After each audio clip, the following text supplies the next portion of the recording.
दोस्तों, आज की कहानी है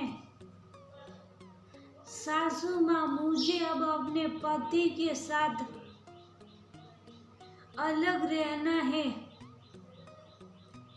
दोस्तों, कहानी शुरू करने से पहले अगर आपने चैनल को सब्सक्राइब नहीं किया हो तो कर लीजिए ताकि आपके पास पहुंचे हर नया वीडियो। बड़े धूमधाम से प्रेरणा और प्रेरित की शादी हुई। शादी को 2 साल होने को आए। दोनों जॉब करते तो बस थोड़े दिन की छुट्टियों में घर आ पाते। एक बड़े से जमींदार परिवार में शादी होकर आई थी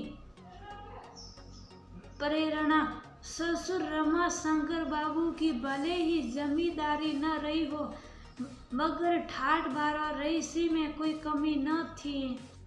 नौकर चाकर पूरी तरह अर्दली में लगे रहते। रमा शंकर जी की पत्नी माया जी धर्मपरायण औरत हैं। आए दिन घर पर पूजा अनुष्ठान करवाते रहती हैं। दूसरी ओर रमा शंकर बाबू को मांस मछली खाना बहुत पसंद है।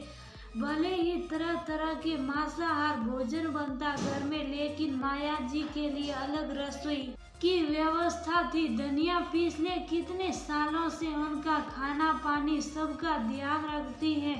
एक से बढ़कर एक शाकाहारी व्यंजन बनाती उनके लिए। दूसरी तरफ रमा शंकर बाबू आए दिन अपने नजदीकी दोस्तों और रिश्तेदारों को घर में भोजन के लिए बुलाते रहते। लोग आते और शक कर खाते, तरह तरह के व्यंजन का आनंद उठाते। जिंदगी ठाट बाट से गुजर रही थी। बस एक ही चिंता अंदर ही अंदर सबको सताती।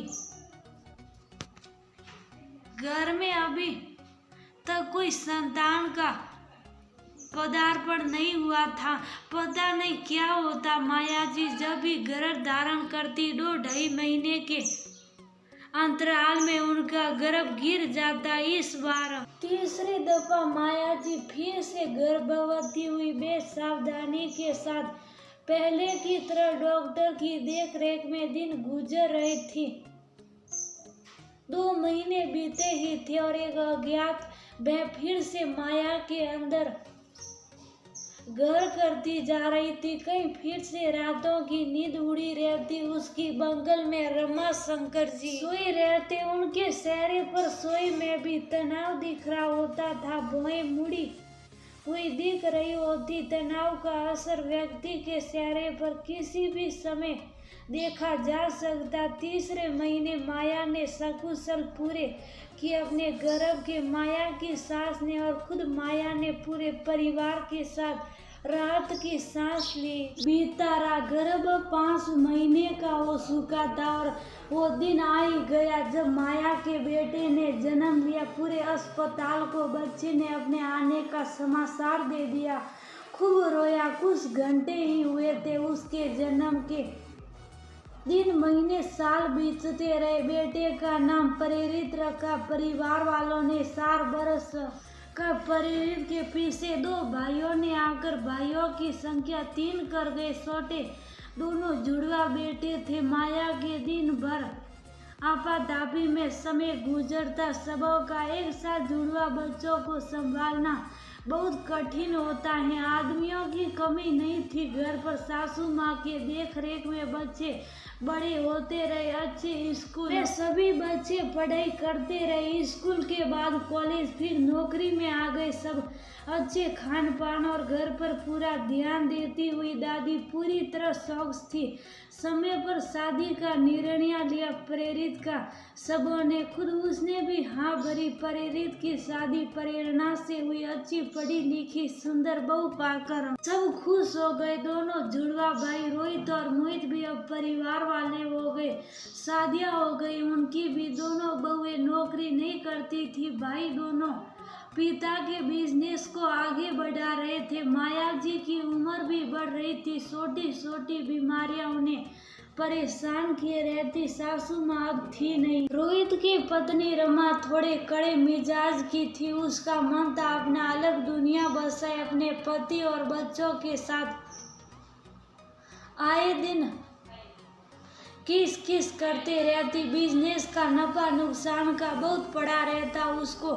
मोहित के साथ अपने पति के सम्मिलित बिजनेस को अलग करने बोलती मोहित की पत्नी। उमा भी अंदर अंदर यही चाहती थी, लेकिन कभी मुंह ना खोला, रोज के टेंशन का कभी प्रतिकार भी ना करती, सांप भी मर जाए और लाठी भी ना टूटे, यही तरीका अपनाया था उसने। हर समय जमीन बेचने का चर्चा करती रमा शंकर बाबू की लंबी चौड़ी जमीन पता नहीं कितने एकड़ की थी। पत्नी के बातों में आकर रोहित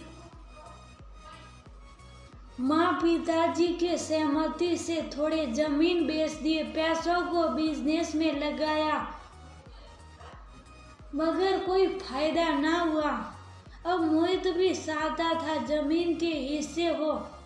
प्रेरित को भी खबर कर दी, सबों को बराबर जमीन के हिस्से देकर माया दोनों पति पत्नी रिलैक्स हो गए।